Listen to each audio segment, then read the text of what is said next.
الحمدللہ رب العالمین والصلاة والسلام علی سید الانبیاء والمرسلین وعلی آلہ وصحبہ اجمعین، اما بعد فاعوذ باللہ من الشیطان الرجیم، بسم اللہ الرحمن الرحیم۔ تمام سامعین و ناظرین کو السلام علیکم ورحمۃ اللہ وبرکاتہ۔ آج کا ہمارا موضوع سیدنا عیسیٰ ابن مریم علیہ السلام کے حوالے سے ہے کہ کیا آپ زندہ ہیں یا آپ کا وصال ہو گیا ہے۔ لیکن اس سے قبل ختم نبوت کے حوالے سے چند گزارشات کرنا چاہتا ہوں کہ جب کوئی شخص یہ بات کرتا ہے کہ حضور نبی کریم صلی اللہ علیہ وسلم اللہ کے آخری نبی ہیں، تو اس کا مطلب یہ ہوتا ہے کہ آپ کے بعد کوئی نیا پیغمبر نہیں آئے گا، کیونکہ آپ خاتم النبیین ہیں، آپ نبوت پر مہر ہیں، آپ سیل آف دا پروفٹ ہیں۔ آپ کے بعد کسی قسم کی نبوت کا اجرا ممکن نہیں ہے۔ یہی قرآن اور سنت کا عقیدہ ہے۔ اور سیدنا عیسیٰ علیہ السلام کی حیات و ممات کا جو مسئلہ ہے، اس کا براہ راست ختم نبوت کے ساتھ کوئی تعلق نہیں۔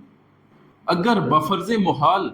یہ چیز ثابت نہ بھی ہو کہ سیدنا عیسیٰ علیہ السلام زندہ آسمان پر اٹھا لیے گئے اور آپ قرب قیامت واپس تشریف لائیں گے، تو پھر بھی حضور نبی کریم صلی اللہ علیہ وسلم کی ختم نبوت پر کچھ اثر نہیں پڑتا، بلکہ آپ اللہ کے آخری نبی اور رسول ہیں، اور آپ کے بعد کوئی نیا پیغمبر نہیں آئے گا۔ اور جہاں تک بات ہے مرزا قادیانی کے دعوے کی، ان میں سے ایک دعویٰ یہ بھی کیا کہ میں مسیح موعود ہوں، یعنی وہ عیسیٰ ابن مریم جن کے بارے میں آیا ہے کہ آپ واپس تشریف لائیں گے، میں وہ عیسیٰ ابن مریم ہوں، علیہ باللہ۔ اس دعوے کی مثال ایسی ہی ہے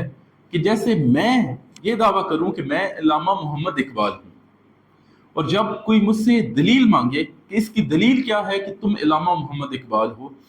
تو میں اس پر دلیل دینے کے بجائے کہ میں علامہ اقبال ہوں، میں یہ دلیل دینے لگ پڑوں کہ چونکہ علامہ صاحب سن 1938 میں وصال کر گئے ہیں، لہٰذا اس سے یہ ثابت ہوتا ہے کہ میں علامہ اقبال ہوں۔ تو جیسا میرے اس دعوے کا علامہ اقبال رحمہ اللہ سے کوئی تعلق نہیں، ایسا ہی مرزا قادیانی کے دعوے کا سیدنا عیسیٰ ابن مریم سے کوئی تعلق نہیں۔ اب ہم آتے ہیں اپنے اصل موضوع کی جانب کہ سیدنا عیسیٰ ابن مریم زندہ ہیں یا آپ وصال فرما گئے ہیں۔ تو قرآن اور حدیث میں جو عقیدہ بیان کیا گیا ہے اس کے دو جز ہیں۔ پہلا جز یہ ہے کہ سیدنا عیسیٰ ابن مریم کو زندہ آسمان پر اٹھا لیا گیا، اور دوسرا جز یہ ہے کہ آپ قرب قیامت واپس تشریف لائیں گے۔ اللہ رب العزت اس کا ذکر سورہ نساء کی آیت نمبر 157 سے لے کے 159 تک فرماتا ہے۔ فرمایا اعوذ باللہ من الشیطان الرجیم، بسم اللہ الرحمن الرحیم، وقولہم انا قتلنا المسیح عیسی ابن مریم رسول اللہ وما قتلوه وما صلبوه ولكن شبه لهم وإن الذين اختلفوا فيه لفي شك منه ما لهم به من علم إلا اتباع الظن وما قتلوه يقينا بل رفعه الله إليه وكان الله عليما حكيما وإن من أهل الكتاب إلا ليؤمنن به قبل موته ويوم القيامة يكون عليهم شهيدا صدق الله مولانا العظيم۔ اللہ رب العزت فرماتا ہے کہ یہود کا یہ جو قول ہے، ان کا یہ فخریہ دعویٰ کہ ہم نے اللہ کے رسول اور مریم کے بیٹے کو قتل کر دیا ہے، اللہ رب العزت فرماتا ہے وما قتلوہ وما صلبوہ ولکن شبہ لہم، نہ تو انہوں نے عیسیٰ ابن مریم کو قتل کیا ہے اور نہ سولی پر چڑھایا ہے، بلکہ ہوا کچھ اس طرح کہ ان کے لیے کسی شخص کو عیسیٰ ابن مریم کا ہم شکل بنا دیا گیا۔ اور وہ لوگ جو اس بارے میں اختلاف کرتے ہیں وہ آپ کے قتل کے بارے میں شک میں پڑے ہوئے ہیں، اور وہ اپنے گمان کی پیروی کرتے ہیں۔ پھر اللہ رب العزت فرماتا ہے اور یقیناً انہوں نے عیسیٰ ابن مریم کو قتل نہیں کیا، بلکہ اللہ رب العزت نے انہیں آسمان پر اٹھا لیا ہے، اور اللہ غالب حکمت والا ہے۔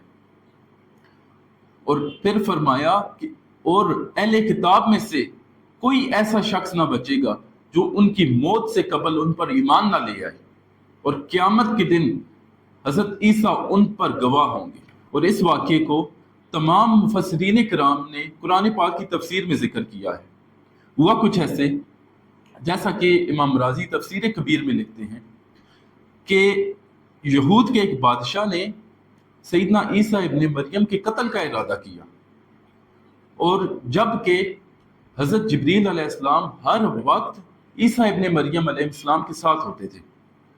اور اسی بارے میں اللہ رب العزت فرماتا ہے وَأَيَّدْنَاهُ بِرُوحِ الْقُدُسِ کہ ہم نے پاکیزہ روح کے ساتھ ان کی مدد فرمائی۔ تو حضرت جبریل علیہ السلام نے انہیں کہا کہ آپ اس مکان میں داخل ہو جائیں جس میں ایک روشن دان تھا۔ تو جب سیدنا عیسیٰ ابن مریم اس مکان میں داخل ہوئے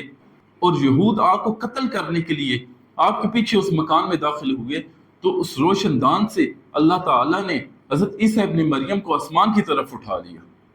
اور سب سے پہلے وہ شخص داخل ہوا جو آپ کے قتل کے سازش میں ملوث تھا۔ تو اللہ رب العزت نے اسے عیسیٰ ابن مریم کا ہم شکل بنا دیا، اور لوگوں نے اسے عیسیٰ علیہ السلام گمان کر اسے پکڑ لیا، قتل کر دیا اور سولی پر چڑھا دیا، اور انہوں نے کہا کہ ہم نے اللہ کے رسول اور مریم کے بیٹے عیسیٰ کو قتل کر دیا ہے، علیہ اللہ۔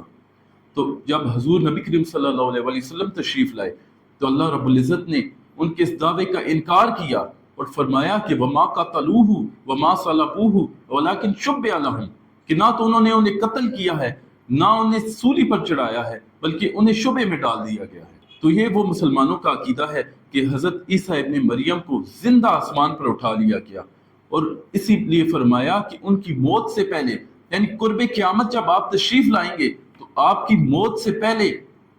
تمام جو اہل کتاب ہیں وہ آپ پر ایمان لے آئیں گے، اور قیامت کے دن آپ ان پر گواہ ہوں گے۔ اگرچہ مفسرین کرام نے قرآن پاک کی تفسیر میں یہ مکمل واقعہ ذکر کر دیا ہے، لیکن ان کی تفسیر سب سے بہتر ان حدیث سے کی جاتی ہے جو اللہ کے نبی صلی اللہ علیہ وسلم نے حضرت عیسیٰ ابن مریم کے متعلق بیان فرمایا۔ حضرت ابو ہریرہ رضی اللہ عنہ بیان کرتے ہیں کہ اللہ کے نبی صلی اللہ علیہ وسلم نے فرمایا والذی نفسی بیدہ، اس ذات کی قسم جس کے قبضہ قدرت میں میری جان ہے، ان قریب تم میں عیسیٰ ابن مریم اتریں گے، وہ صلیب کو توڑ دیں گے، وہ خنزیر کو قتل کر دیں گے، جزیہ موقوف ہو جائے گا، اور مال اتنا زیادہ ہو جائے گا کہ اسے قبول کرنے والا کوئی نہ ہوگا۔ اس حدیث کو امام بخاری نے 2109 پہ اور امام مسلم نے 389 پر روایت کیا ہے۔ ایک اور حدیث پاک حضرت ابو ہریرہ رضی اللہ عنہ بیان کرتے ہیں کہ اللہ کے نبی صلی اللہ علیہ وسلم نے فرمایا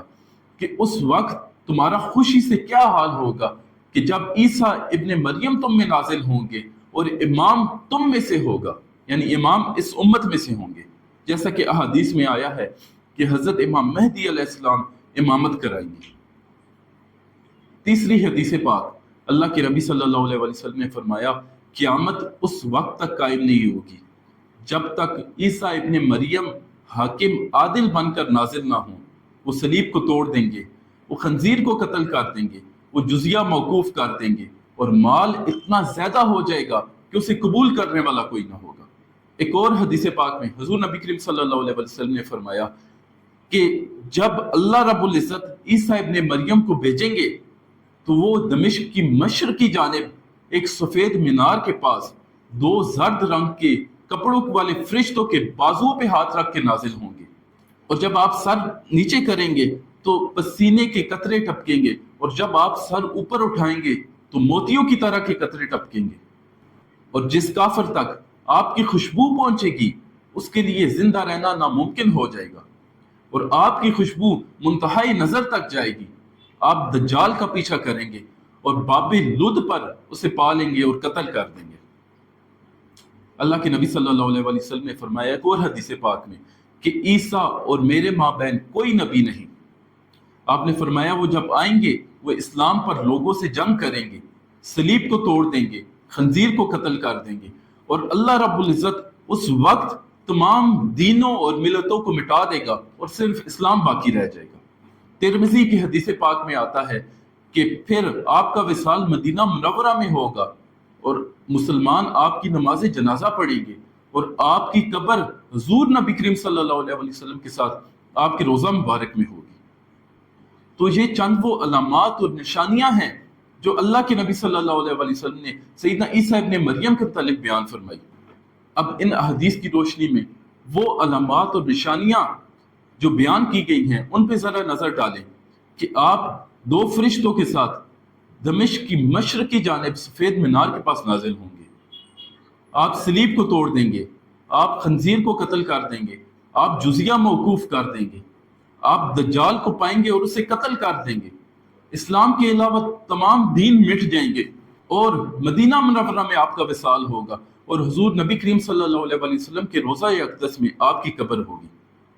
یہ 7 نشانیاں، اس کے علاوہ اور بھی متعدد نشانیاں ہیں۔ ان علامات کو دیکھیں تو آپ پر یہ چیز واضح ہو جائے گی کہ ان میں سے ایک بھی نشانی اور علامت مرزا قادیانی میں نہیں پائی جاتی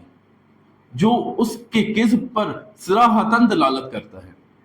ہاں، حضور نبی کریم صلی اللہ علیہ وآلہ وسلم کی پیشن گوئی جو مرزا قادیانی پہ صادق آتی ہے تو اللہ کے نبی صلی اللہ علیہ وآلہ وسلم نے فرمایا کہ میرے بعد 30 جھوٹے اور کذاب ایسے آئیں گے جن میں سے ہر شخص یہ دعویٰ کرے گا کہ وہ اللہ کا نبی ہے۔ آپ نے فرمایا میں خاتم النبیین ہوں اور میرے بعد کوئی نیا پیغمبر نہیں آئے گا۔ دعا ہے کہ اللہ رب العزت ہمیں قادیانیت اور اس جیسے دوسرے فتنے جو اسلام دشمن قوتوں کے پیدا کیے ہوئے ہیں، اللہ رب العزت اس امت مرحومہ کو ان سے پاک فرمائے اور اس امت مرحومہ کو حضور کی سنت پہ چلنے کی توفیق عطا فرمائے۔ وآخر دعوانا ان الحمد للہ رب العالمین۔